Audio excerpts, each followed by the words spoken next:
संतप्त मानस शांत हूँ, जिनके गुणों के गान में वे वर्धमान महान जिन विचरे हमारे ध्यान में। आप लोगों के जो भी मैंने सुना है वो बहुत उत्साह बढ़ाने वाला है और उसके बारे में मैं अभी ज़्यादा नहीं बोलना चाहता हूँ, क्योंकि मुझे और कुछ आपको बताना। इस महाविद्यालय के संदर्भ में जब मैं शास्त्री होकर निकला और यहाँ समाज में काम किया, पढ़ाने को काम शुरू किया, और 17 वर्ष की उम्र में, तुम लोग 17 वर्ष के हो गए कितने के लगभग, मैं एक मिडिल स्कूल का हेड मास्टर बन गया था। उस वक्त मैं पहली क्लास भी पास नहीं था, गवर्नमेंट स्कूल शास्त्री हो गया था। और आपको बहुत अटपटा लगेगा, और अपना भाषण के दम पर मैं इस मिडिल स्कूल का हेड मास्टर चुना गया था। जब हम मुरैना विद्यालय में पढ़ते थे तो लोग कहा करते थे कि हमारे जो गुरुजी थे वो बुजुर्ग थे बहुत, पंडित मक्खनलाल जी शास्त्री, तो कि भी जब गुरुजी आएंगे तो गुरुजी हुकुमचंद को प्रिंसिपल बना के जाएंगे, ऐसी चर्चा करते थे। और कोई और नाम लेते थे कि नहीं नहीं वो नहीं बनाएंगे, वो उनसे नाराज रहते हैं। मैं मेरे मन में मैं उस मिडिल स्कूल की हेड मास्टरी की इस्तीफा दे के और छोड़कर उधर आया, और बड़े दादा भी अपनी नौकरी छोड़ के भीलवाड़ा से उधर मुरैना आए हैं, तो उन्होंने बड़े दादा को प्रिंसिपल बनाया, हेड मास्टर बनाया, मुझे नहीं बनाया, क्योंकि मुझको वो उद्दंड समझते थे, तेज तर्रार जो भी आप समझ लो ना, इसलिए वो तो समझते थे सब बात से अच्छा है। लेकिन हम तो दोनों भाई वहाँ से छोड़ के आ गए थे, यदि मुझे बनाते तो दादा भी वहीं रहते, तो दादा को बनाया तो मैं भी वहीं रहा क्या। लेकिन थोड़े ही दिनों में वो चाहते थे कि बड़े दादा 20पंथी पद्धति से पूजन करें उनके चैत्यालय में, और दादा हम लोग नहीं करते थे। सामने एक मंदिर था, वहाँ 13पंथी पूजी पद्धति से पूजन करते थे, तो उसमें मतभेद हो गए, बहस भी हुई।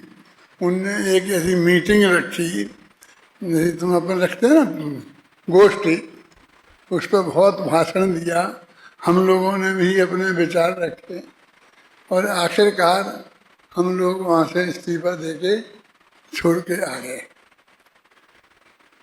मैं बीच का लंबा नहीं सुनाना चाहता हूँ, सिर्फ महाविद्यालय से संबंधित जो बात है वो आपको कहना चाहता हूँ। फिर हम अशोकनगर में साधारण पाठशाला में पढ़ाने लगे,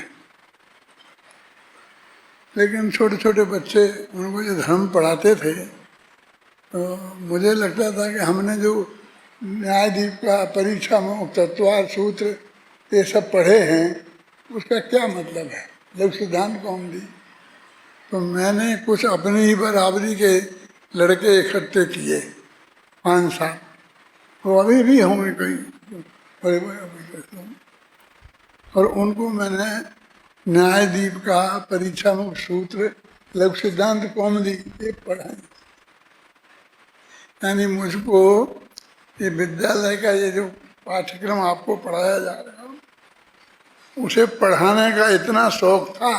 वो विद्यालय तो छोटे छोटे बच्चों का ही था, और मेरी योग्यता तो वो ही मानी जानी थी, वो मेरी ड्यूटी नहीं थी, समय भी नहीं था, तो उनका समय एडजस्ट करके अशोकनगर में मैंने ये किया।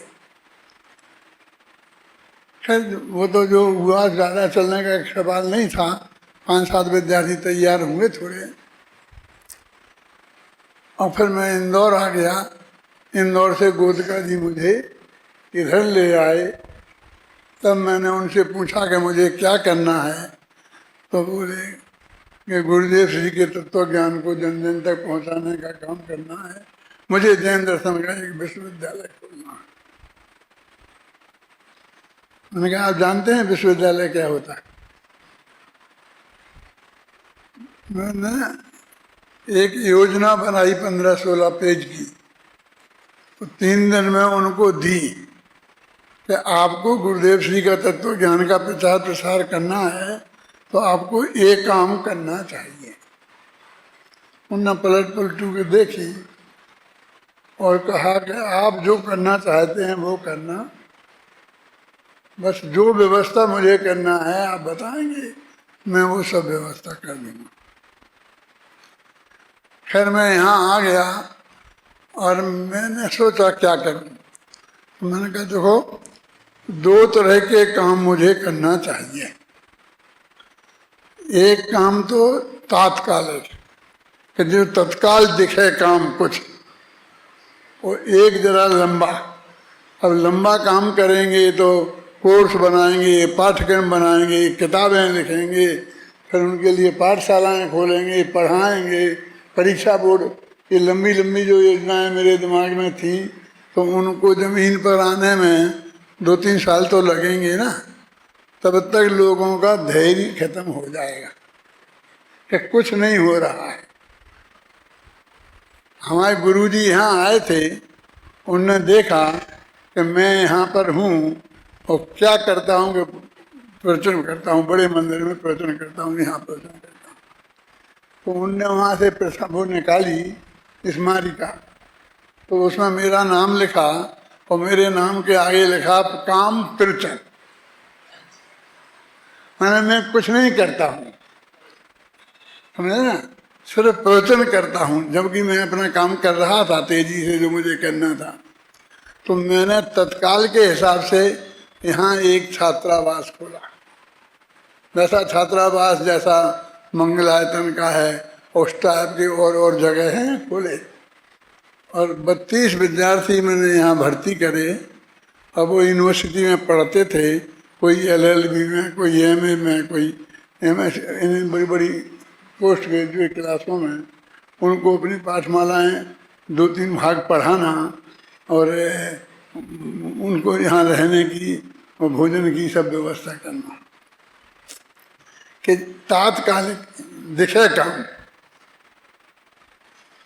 तो बहुत संकट मेरे सामने आए, मीटिंग हुई कि जो भोजनालय खोलेंगे तो बड़े बड़े लोग जो यहाँ के थे, मैं नाम नहीं बताऊंगा, जो नेता थे टॉप के, उन सबको बुलाया गया।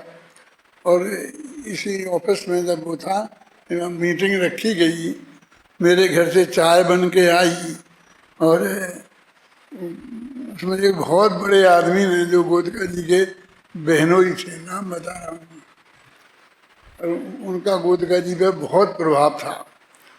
तो उनने कहा कि 2 काम तो करना पड़ेंगे, कि एक रात्रि भोजन आप नहीं रोक सकते और एक आलू जमीकंद आप नहीं रोक सकते, ये भोजनालय में ये चीज तो यहाँ बनेगी। मैंने बहुत समझाया, तो मैंने कहा देखो इस बाउंड्री के भीतर जब तक मैं हूँ तब तक ये 2 चीजें नहीं आ सकती, और मैं चला जाऊंगा तो चाहे जो कुछ करना हो आप करना। वो सब लोग जो समाज के नेता थे मेरे पिताजी से भी बड़ी उम्र के थे, और मैं तो 30 बरस का था यहाँ आया था। तुम कितने के हो? हैं? 24 के तो हो ऐसे। तुम कितने का है? 24-25 के हो, तो मैं 30 बरस की उम्र में यहाँ आया था। जो मैंने ऐसा कहा उनसे कि मैं जब तक हूँ इस बाउंड्री के भीतर तब तक तो ये नहीं हो सकता। और मैंने वहीं गोदका जी से कहा, पाटनी जी गोदका जी थे,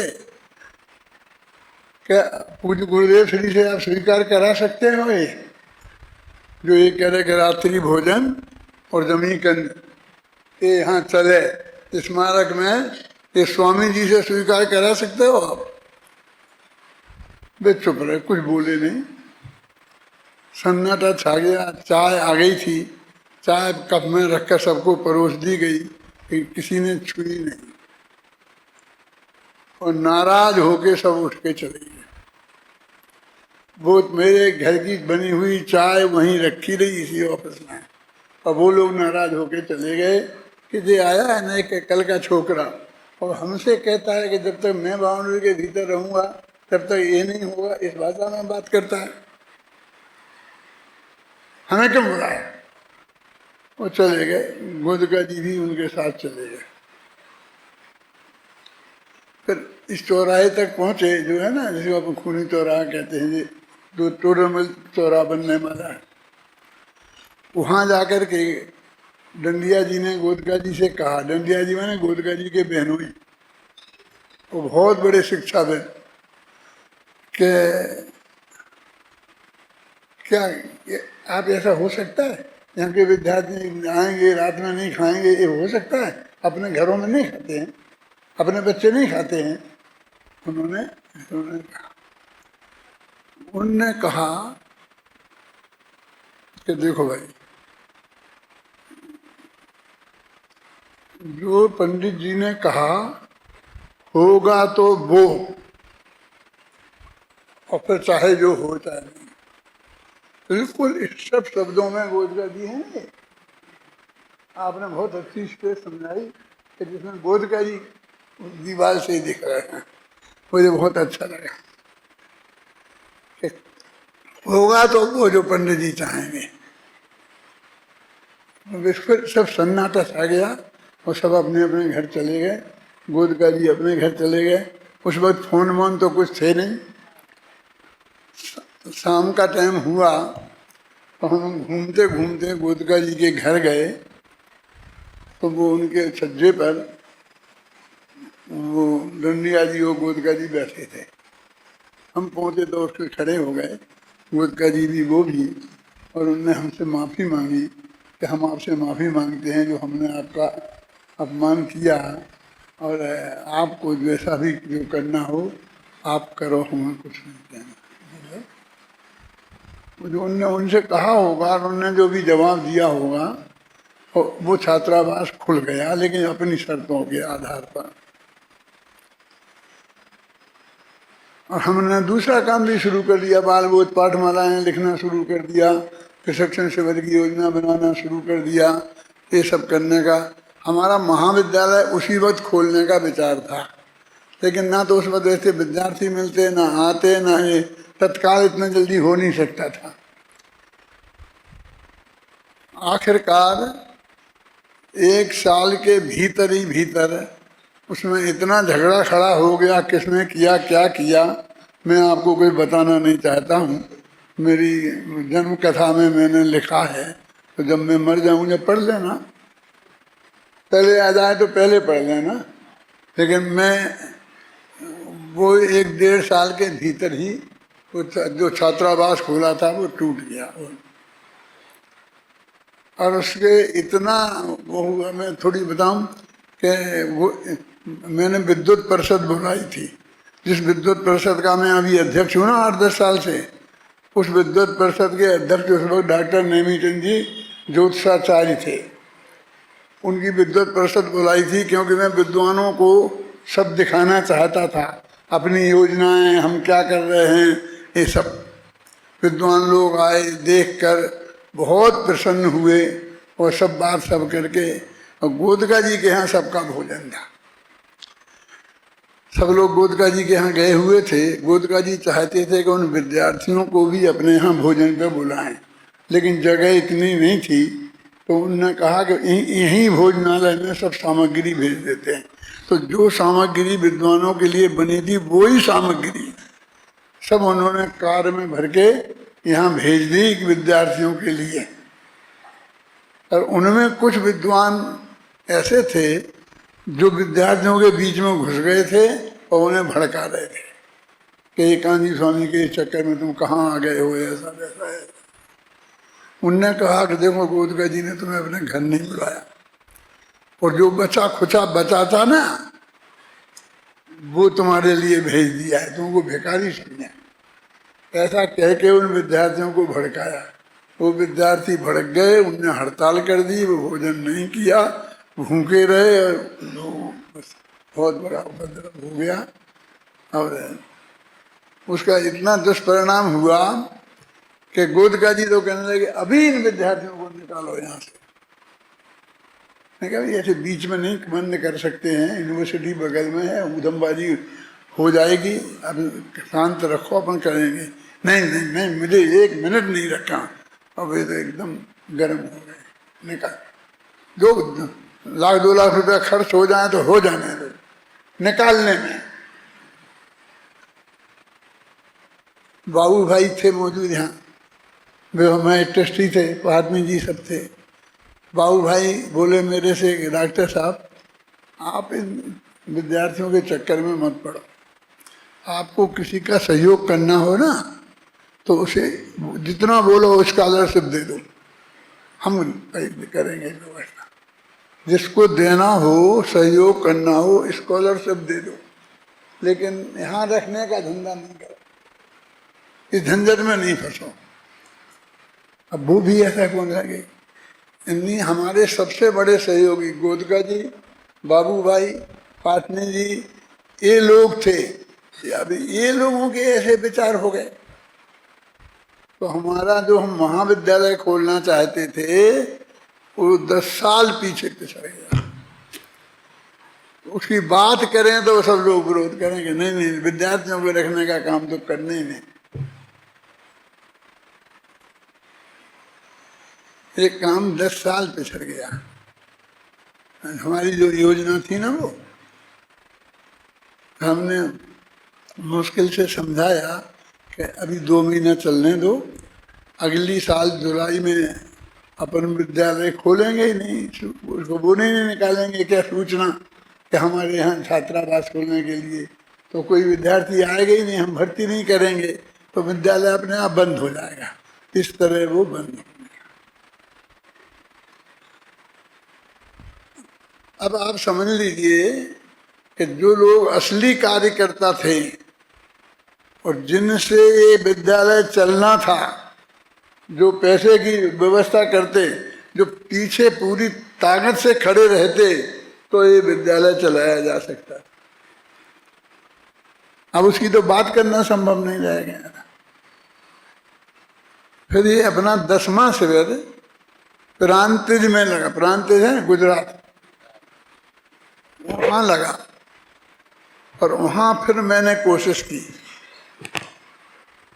कि विद्यालय खोलें, एक करके यहाँ पे मुंबई में मीटिंगें करा करके सबको तैयार किया, बाबू भाई को तैयार किया, पाटनी जी को तैयार किया, लालू भाई को तैयार किया, शशि भाई को तैयार किया। और ये समस्या आई कि गुरुदेव से कौन स्वीकार कराएगा, तो उसकी जिम्मेवारी भी दी। सारे लोगों ने मिलके मुझे और शशि भाई को गुरुदेव के पास भेजा कि आप उनसे मंजूरी लेके आओ, क्योंकि लोग भड़काएंगे गुरुदेव को कि सोनगढ़ में क्यों नहीं, जयपुर में क्यों। तो ये बहुत कठिन काम था और सोनगढ़ में खोल के चलाना बहुत कठिन काम था। हम लोग गए, हमने गुरुदेव को सब बात समझाई। गुरुदेव की बहुत बहुत बहुत कृपा थी मेरे पर। मैं जो बात कहता था गुरुदेव बहुत श्रद्धा के साथ सुनते थे और मानते थे। जब उनने पूछा सोनगढ़ में क्यों नहीं, यहाँ खोलो ना, मैंने कहा गुरुदेव राजस्थान विश्वविद्यालय में ऐसी व्यवस्था है कि वहाँ जैन दर्शन शास्त्री का कोर्स है, डिग्री मिल सकती है, ये विद्यार्थी ग्रेजुएट हो सकते हैं, ये सोनगढ़ में नहीं है। वो सोनगढ़ में खोलें तो वो नहीं हो सकता है। और दूसरी बात ये है कि मान लो अहमदाबाद में वो जहाँ खोल सकते हैं तो वहाँ जगह चाहिए। कितनी जगह, यहाँ गोदका जी ने सारी जगह बनाई है और जगह तैयार है। गोदका जी बोले मैं जगह देने को तैयार हूँ और उसकी भी व्यवस्था कर लें तो मैं हूँ वहाँ पर। चलाएगा कौन, चलाना तो मुझे है, दिमाग में तो मेरे योजना है। कोई आदमी तो उसको सुनने को तैयार नहीं है, उसकी समझ में नहीं आती है मेरे पे भरोसा करके आपका विश्वास मिलेगा तो ये चराएंगे, साल 2 साल चरा के दिखाऊंगा, तब जाकर के ये काम चलेगा। फिर गुरुदेव से मंजूर करा ली कि ठीक है, जयपुर में ये महाविद्यालय खोला जाए। इस तरह जयपुर में मुख्यमंत्री भैरव सिंह शेखावत के हाथ से इसी हॉल में इसका उद्घाटन हुआ सन 1977 में।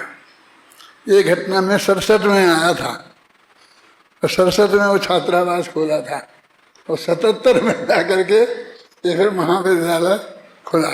फिर तो गुरुदेव का इतना सपोर्ट मिला कि उन्होंने जतीश भाई से, अभय, जो लोग वहाँ रहते थे ब्रह्मचारी, सबसे कहा कि जाओ जयपुर और पढ़ो। बड़ी उम्र के थे, उन लोगों को भी कहा, ये भी कहा, और भी आए। पहली साल 13 विद्यार्थी आए और मैं अकेला पढ़ाने वाला था। एक संस्कृत के विद्वान को मैंने रखा, ब्राह्मण विद्वान को, और वो संस्कृत के थे। और इस तरह ये महाविद्यालय खुला था। हमने ये कैसे खुला है इसकी कल्पना आप नहीं कर सकते। मेरे मन में तो वो था कि वहाँ के विद्यार्थियों को इकट्ठा करके मैंने पढ़ाया था, लेकिन मैंने सारे देश में ये सुना। अब मैं यहाँ बैठा हूँ, फिर भी यहाँ बोल रहे आप कि ये विद्यालय किसने खोला, तो कहीं किसी का नाम, यानी ना मेरा, ना पाटनी जी का, ना गोदका जी का, ना बाबू भाई का, जो भी नाम दूसरों के दे दे करके उनने खोला, ये किया, ये किया, ये किया। लेकिन मैंने आज तक कोई प्रतिवाद नहीं किया।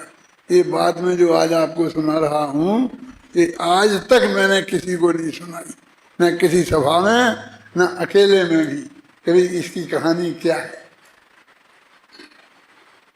बनो, क्योंकि ये लोग तो मेरे अत्यंत नजदीक के लोग थे। गोदका जी, पाटनी जी, बाबू भाई, जिनके सहारे ये सब चला, इन शुरू से जो हमारे साथ में रहे।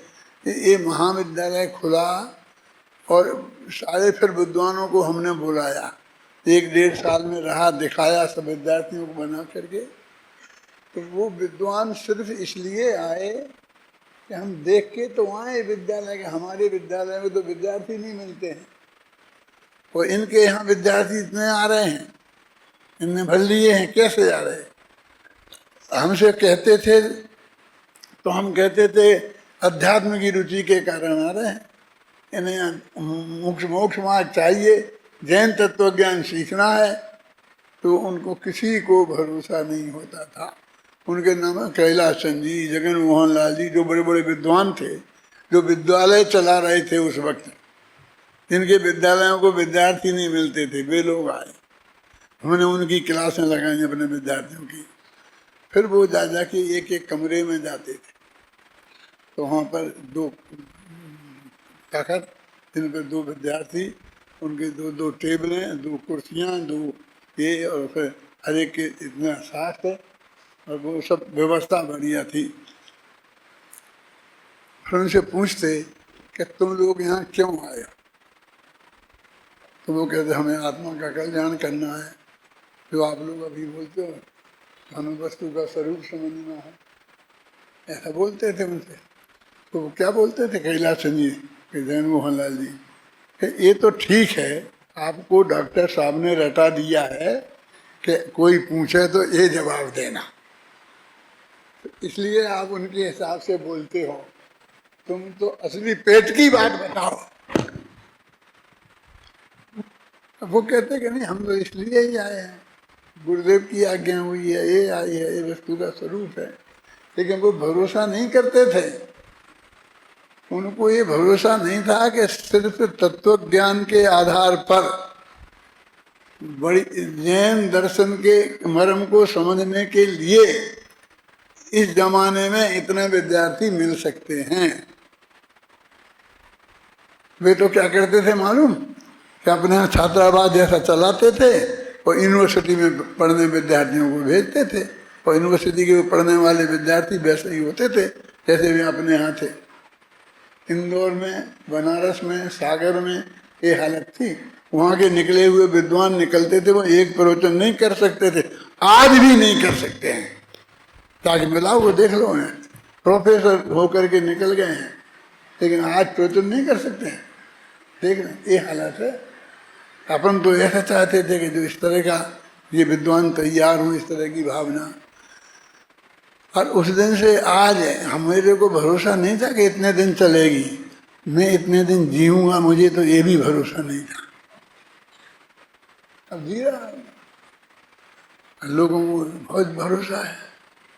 मेरी अभी आई है वो बच्ची, क्या नाम, विशुद्धि, मैं एक क्लास में लड़की, उसकी माँ बोली कि दादा इसको ले जाओ, इसको शास्त्री बनाना है।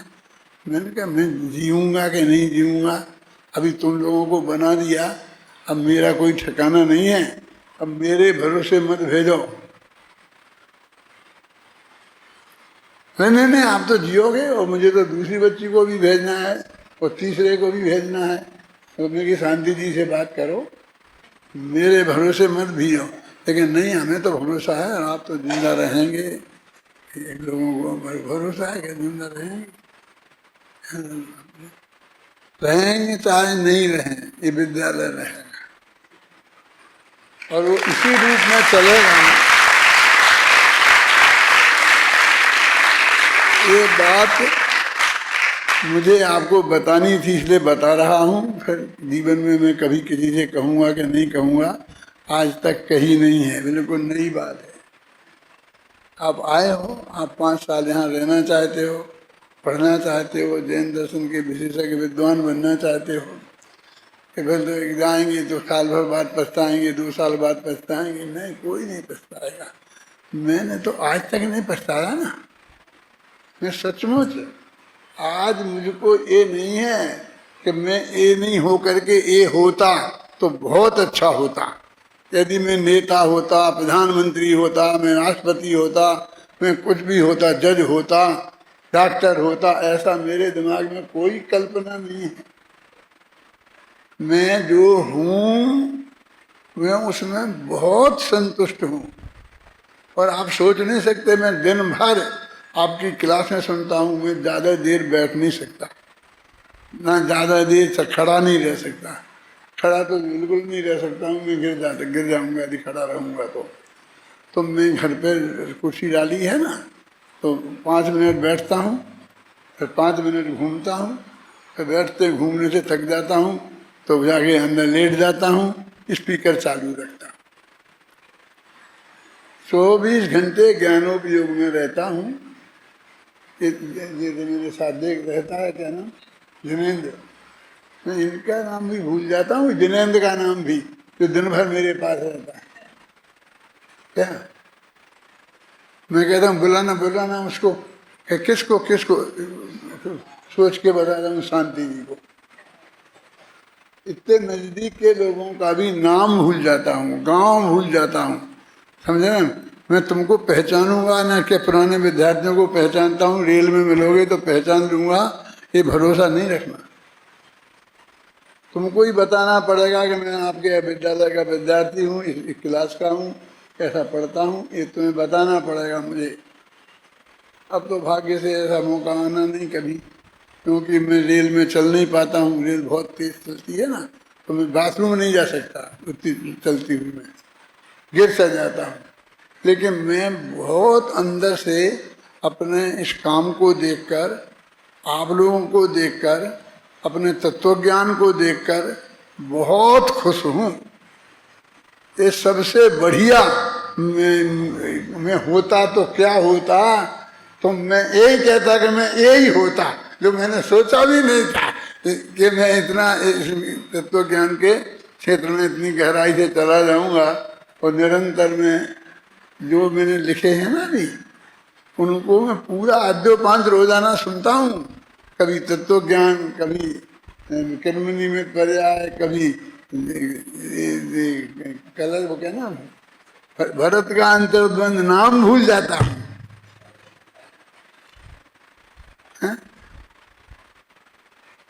इसलिए आप लोगों का भविष्य बहुत अच्छा है। आप बिल्कुल विकल्प मत करो, ये समझ लो कि ये। अब एक बात आप लोगों से मैं निवेदन करता हूँ कि छोड़ दो। एक तो ये नीचे लिखा आता है ना, कि क्रिकेट फलाना, आपने इन्हें बांध दिया है कि आपको कौन से खेल में रुचि है। ये बंधन को छोड़ दो, आप लिख लो आपको रुचि लिख लो, कॉमन लिखो, और ये भ्रम निकाल दो कि आप हम खेल की रुचि जो है आपकी अच्छी है, बता देना, लेकिन यहाँ बताने की जरूरत नहीं है हमारी। हमें आप तो उन्हें लिखन दो ना, आत्मा की रुचि है। पर दिव्यंते भिन्न आप में रुचि सम्यक तो भला है। पहले दिन बड़ी भाई पढ़ाती है ना, उन्हें लिखने दो, चाहे वो सब यही लिखें, लेकिन उन्हें समझाओ कि इसके लिखने का हमें विरोध नहीं है, फिर भी आपको और चीज की यदि अधिक रुचि है तो वो लिखो। कोई काज लिखता है कि नहीं कि हमें आत्मा की रुचि है, कि हमें तत्व ज्ञान की रुचि है, कि हमें सम्यक दर्शन की प्राप्त करने की रुचि है, क्या है? जब लोग कहते हैं कि नहीं साहब आ जाएंगे, इतनी तनख्वाह मिलेगी, मुझे को बहुत अटपटा है, क्या तनख्वाह मिलेगा? हमने नौकर बनाने के लिए नहीं खोला है। मैं उनको बोलता हूँ, शायद मैंने कल ही में बोला था, मेरे कैसेट में मैंने ही सुना, अपनी कैसेट रोजीना 2 घंटा सुनता हूँ मैं। सुबह 5 बजे 6 बजे की सुनता हूँ, फिर 9 बजे की सुनता हूँ। और मालूम वो 2 दफ़े चलती है, एक तुम विद्यार्थियों को और एक सारे देश को। वो मैंने शुरू कराई है, तो मैं 2 ही सुनता हूँ। कभी आधी देर छूट जाती, कहीं वो छूट जाती है, लेकिन मैं सुनता हूँ अपना ही भाषण को, क्योंकि तत्व ज्ञान की गहरी बातें मैंने सारे जीवन भर की हैं, उसके अलावा और क्या है। तो आप सब लोगों का भाग्य बहुत अच्छा है। अब रोटियों का विकल्प तुम मत करना, तुम इतने छोटे साधारण आदमी नहीं हो, तुम यहाँ आए हो, तुम बहुत बड़े महापुरुष हो, तुम बहुत बड़े विद्वान बनने वाले हो। लोग कहते मैं साहब वो सीख लूँ, मैं इसकी ट्रेनिंग ले लूँ, उसकी काय के लिए, टाइप सीख लूँ, क्लर्क बनना है, मुझे नहीं आती है टाइप, मैं 19 विद्वान हूँ। विद्वान बनने के लिए टाइप की जरूरत नहीं है, झाड़ू लगाना भी सीख लो ना। मुझे झाड़ू लगाने वाले नहीं चाहिए, मुझे गद्दी पे बैठने वाले चाहिए, मुझे टॉप के विद्वान चाहिए जो वस्तु का स्वरूप बताएं। इसके लिए विद्यालय चल रहा है, इसलिए आपको एक छोटा छोटा दिमाग मत रखो अपना, और जो करना हो तो बाद में है ना। और तो तुम्हारे घरों में भी धंधा है, बिजनेस है सर, वो नौकरी पैसे की बात मत करो। ये बबलू हमारा समझा, बबलू समझ गए, शुद्धात्मा प्रकाश, तो ये कहता दादा ये कलेक्टर बन सकते हैं, ये फलाना बन सकते हैं। मैंने कहा ये मुझे नहीं सुनना है, यहाँ ये मोक्ष जा सकते हैं, ये सम्यक दृष्टि बन सकते हैं, ये सुनना है, इसकी प्रेरणा दो, मुझे वो नहीं सिखाना है कि ऐसा उसमें गवर्नमेंट की नौकरी की गारंटी है, ये तो गुलामी की गारंटी है। हमको नौकर नहीं बनना है, मालिक बनना है। हम मालिक कैसे बनेंगे?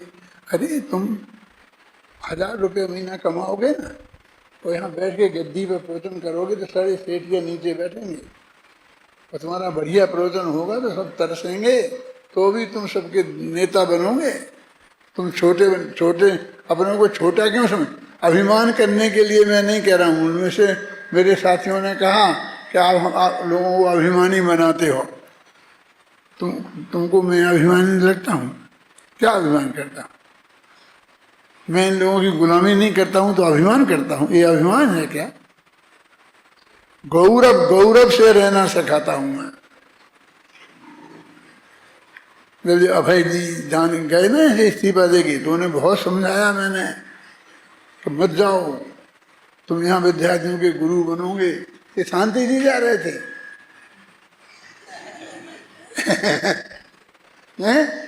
मैंने सबको क्या करोगे, मुझे पैसे में से नहीं सुनना है, भाग्य से तुम्हारे पुण्य का उदय है, खूब मिल गया, तुम्हें क्या कमी है? कोई कमी के पड़े, कोई तकलीफ हुई क्या? ये विद्यार्थी तुम्हें पढ़ाने को मिलते हैं और आप आत्मख्याति पढ़ाते हैं, इससे बड़ा सौभाग्य दुनिया में कौन होगा। मैं रोजाना इसको समझाता हूँ, मेरे पास ये जो बैठता है ना क्या जिनेंद्र, मैं ऐसे सेवा विवा नहीं करवाता हूँ, ये समझाता हूँ। तो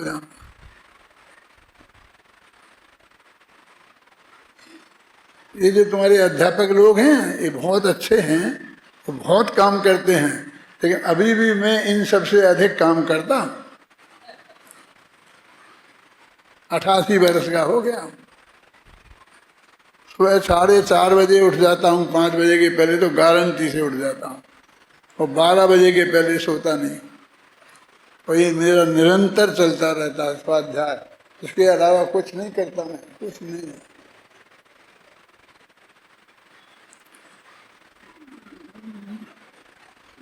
मेरे बच्चों ने एक मकान बनाया है, पता था, और उसमें मेरे लिए एक बहुत बढ़िया लेटेस्ट कमरा बनाया है।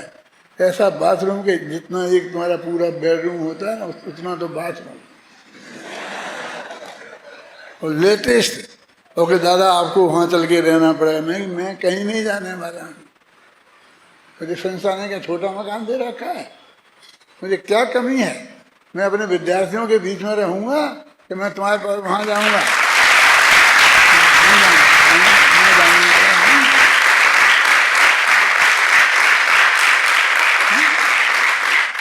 मैं भी मरना नहीं चाहता हूँ, क्योंकि मर के जाऊँगा तो वहाँ ऐसे विद्यार्थी मुझे कहाँ मिलेंगे, ऐसा समागम कहाँ मिलेगा, ऐसा वातावरण कहाँ मिलेगा, क्या पता। क्या? लेकिन ऐसा वातावरण है, उस वातावरण में मेरा मन लगता है, मैं संतुष्ट हूँ। इससे लगता है मुझे खुद कि शायद मैं ऐसी जगह ही जाऊँगा, क्योंकि उसकी जो अनंतर पूर्व क्षणवृत्ति पर्याय हैं, अपने अपने परिणाम कैसे हैं, इससे ये निर्णय होता है कि हम कहाँ जाने वाले हैं। उन परिणामों से हम जाएंगे ऐसा नहीं है, जाने का तो अनंत काल पहले से नक्की है, भगवान ने जाना है। लेकिन हमारे जो परिणाम हैं वो इतने निर्मल हैं, इस तत्व ज्ञान में रमते हैं, तो तुम सारे दुनिया से छट के इस तत्व ज्ञान को सीखने आए हो, और ये दुपट्टा पहन के यहाँ बैठे हो, और दुपट्टा पहनने में तुम्हें शर्म नहीं लगती है। कोई पहले जमाने में तो लोगों को टोपी लगाने में शर्म लगती थी, क्यों, ऐसे कपड़े पहनने में। इसलिए तुम लोगों का बहुत अच्छा भविष्य है, तुम आए हो, कोई को कोई तकलीफ होने वाली नहीं है जीवन में, और तुम्हारी वजह से एक एक गांव भी धर्मात्मा हो जाएगा। एक एक तुम्हारे माँ बाप, तुम्हें जो तुम्हारे माँ बाप का कल्याण तो नक्की ही है, वे भी पक्के हो जाएंगे, सब पक्के हो जाएंगे। और ये चेन्नई से आए हैं, 4 दिन पहले आए हैं, इतना बढ़िया बोलते, जो भी बात उन्होंने बोला उनके दिमाग में घुसा, मुझे बहुत प्रसन्नता होती है। मैं इतनी देर बैठ नहीं सकता, इसलिए मैं ज़्यादा बोल नहीं सकता हूँ, लेकिन जो मैं तुमको बोल रहा हूँ इतने में ही तुम बहुत ज़्यादा समझना। और मैं निरंतर एक तुम्हारा उज्जवल भविष्य चाहता हूँ, और निश्चित रूप से तुम्हारा सबका उज्जवल भविष्य है। सारे देश में से छट छट के एक एक जीव आया है, हमने थोड़ी छटा के हम कहाँ किसके पास गए थे, क्यों। तो ये हमारे ये हैं। अब इनको हमने क्या कहा, हम एक साल में मिलते ही नहीं हैं। अब ये ऐसे बोल रहे हैं, ऐसा है ऐसा है ऐसा है, ऐसा सब बोल रहे हैं ना, आओ भैया आओ। तो ये बहुत अच्छा है, और आप लोग सब अच्छी तरह से आइए, रहिए बहुत प्रेम से।